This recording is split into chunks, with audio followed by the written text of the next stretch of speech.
When a cigarette shipment reaches a custom house, a customs officer may do a random inspection. He may verify the shipping documents and conduct a detailed inspection of the cigarette shipment. The customs officer inspects the cigarette shipment and analyzes the cigarette pack. To understand whether the cigarette packs are compliant with the legislation of the destination country, the customs officer could use ALICE.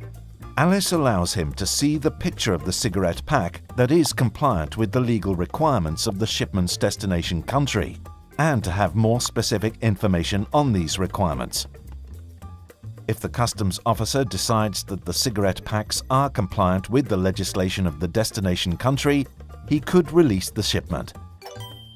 If the customs officer verifies that the cigarette packs are not compliant with the legislation of the destination country, he may take further actions on the shipment, or report possible irregularities to the competent authority of the destination country.